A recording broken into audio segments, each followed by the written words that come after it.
నమస్తే ఆంధ్రప్రభకి స్వాగతం. నేను ప్రియా కౌశిక్.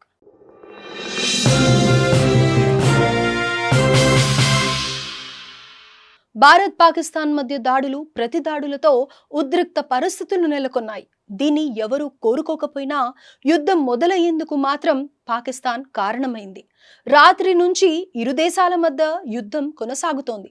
పాకిస్తాన్ ఇండియాలోని 15 నగరాల్లో దాడులు చేస్తుంటే భారత్ పాక్లోని 9 నగరాల్లో దాడులు చేస్తోంది. పాకిస్తాన్ 50కి పైగా డ్రోన్లను భారత్ పైకి ప్రయోగించింది.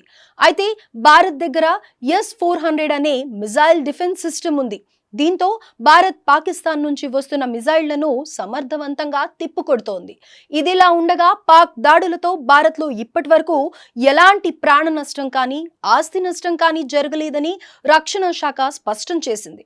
కానీ దేశ ప్రజలు మాత్రం అప్రమత్తంగా ఉండాలని ప్రధాని మోదీ పిలుపునిచ్చారు. భారత్ చేస్తున్న దాడులతో పాకిస్తాన్ ఉలిక్కిపడింది. ముఖ్యంగా పాక్ రాజధాని ఇస్లామాబాద్ లో జరిపిన దాడులతో అక్కడి సైన్యం అలర్ట్ అయింది. ప్రధాని షెహబాజ్ షరీఫ్ ను సురక్షిత ప్రాంతానికి తరలించారు. ప్రస్తుతం పాకిస్తాన్ లో ఎమర్జెన్సీ ఉంది. ఇక పాక్ సహాయంగా టర్కీ నుంచి ఒక యుద్ధ నౌక వస్తుంటే భారత్ 20 యుద్ధ నౌకలను రంగంలోకి దింపుతోంది. దీంతో ఏ విధంగానూ పాకిస్తాన్ కు భారత్ తో పెట్టుకునే శక్తి సామర్థ్యాలు లేవని రుజువవుతోంది. కాగా పాకిస్తాన్ ప్రధానంగా భారత్లోని జమ్మూ కాశ్మీర్, రాజస్థాన్, పంజాబ్ సరిహద్దుల్లో కాల్పులు జరుపుతోంది. ఆ రాష్ట్రాల్లోని పలు నగరాల్లో డ్రోన్లతో దాడులకు యత్నించింది. అయితే ప్రతి డ్రోన్ ను కూల్చేసిన ఇండియన్ ఆర్మీ భారతదేశ సార్వభౌమత్వాన్ని కాపాడే విషయంలో ఎక్కడా తగ్గేది లేదని స్పష్టం చేసింది. పాకిస్తాన్ హమ్మస్ తరహాలో దాడులు చేస్తుందనే అంచనాలు ఉన్నాయి.